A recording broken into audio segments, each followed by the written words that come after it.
নমস্কার বন্ধুরা, আশা করি আপনারা সবাই খুব ভালো আছেন আর অনেক অনেক রান্না করে আপনজনদের অনেক আনন্দ দিচ্ছেন। আজ চলে এসেছি আবার একটা নতুন রান্না নিয়ে, মাছের ডিমের চচ্চড়ি। চচ্চড়ি তো নানান রকম খেয়েছি আমরা, আজ বানাচ্ছি মাছের ডিম দিয়ে।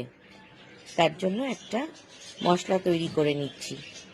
রসুন, আদা আর কাঁচা লঙ্কা একটু হামনদিস্তায় ভালো করে থেতো করে নিয়েছি। পুরো মিহি পেস্ট নয়, দানা দানা থাকবে এই রকম। একটা মিডিয়াম সাইজের পেঁয়াজ কুচিয়ে কড়াইতে তেল দিয়ে পেঁয়াজগুলো হালকা ভেজেছি, একটু নরম হওয়া পর্যন্ত। পেঁয়াজ লাল হওয়ার দরকার নেই, একটু নরম হলে তার মধ্যে আদা, কাঁচা লঙ্কা, রসুনের বাটাটা দিয়ে দিলাম।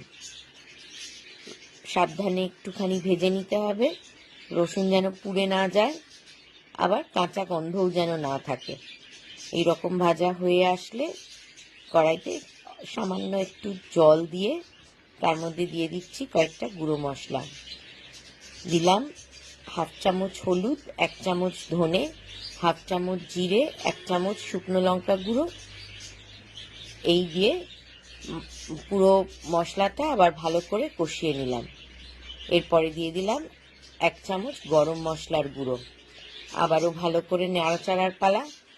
নেড়ে ভাজা ভাজা একটু করতে হবে, দেখতে হবে মশলাটাও যেন না পুড়ে যায়।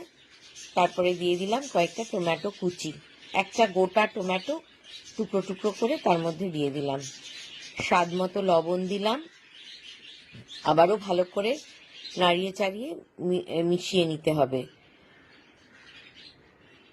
এরপর যখন তেলটা আস্তে আস্তে বেরিয়ে আসছে, সেই সময় দিয়ে দিলাম মাছের ডিমের ছড়া। মাছের ডিম ধুয়ে ভালো করে পরিষ্কার করে রেখেছিলাম, সেটাই দিয়ে দিলাম।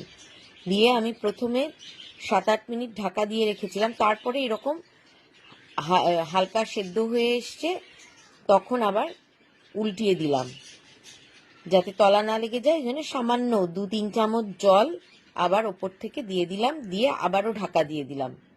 এবার ঢাকনা খোলার পর মাছের ডিমগুলো আস্তে আস্তে খুন্তি দিয়ে কেটে কেটে দিলাম। কিন্তু মাছের ডিমটার ভেতরটা এখনো একটু কাঁচা আছে, ভালো করে এখনো সেদ্ধ হয়নি। তাই আবারও একটু ছোট ছোট টুকরো করে দিয়ে মশলার সাথে ভালো করে মিশিয়ে নাড়াচাড়া করে তারপরে আবারও ঢাকা দিয়ে 5 মিনিট রেখে দিচ্ছি। মশলাটা কষানোটাও যেমন দরকার, আবার ডিমটা সিদ্ধ হওয়াটাও খুব জরুরি। বারবার করে একটু নাড়াচাড়া করলে তলা লেগে যেতে পারে, তাই ভালো করে নাড়িয়ে এবার ডিমগুলো আস্তে আস্তে সেদ্ধ হয়ে এসেছে। দেখাই যাচ্ছে ডিমগুলো সেদ্ধ হয়ে গেছে, ভেতরটা সাদা হয়ে গেছে। দিয়ে দিলাম কতগুলো, অর্ধেকটা ক্যাপসিকাম টুকরো টুকরো করে, আর ছোট ছোট 4টে পেঁয়াজ টুকরো টুকরো করে রেখেছিলাম, সেইগুলো এবার ওপর দিয়ে আবারও ছড়িয়ে দিলাম। সাথে দিলাম ধনে পাতার কুচি। টমেটোগুলো মিশে গেছে, পেঁয়াজগুলো মিশবে না, পরে দেওয়া পেঁয়াজ সেটা একটু নরম হবে, বেশ মুখে পেঁয়াজের স্বাদটা ফিল করা যাবে।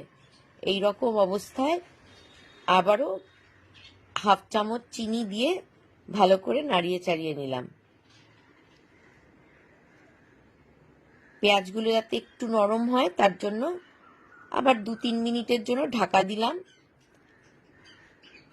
পেঁয়াজগুলো গলে যায়নি, কিন্তু তার কাঁচা ভাবটা চলে গেছে, ক্যাপসিকামগুলো একটু নরম হয়ে এসেছে।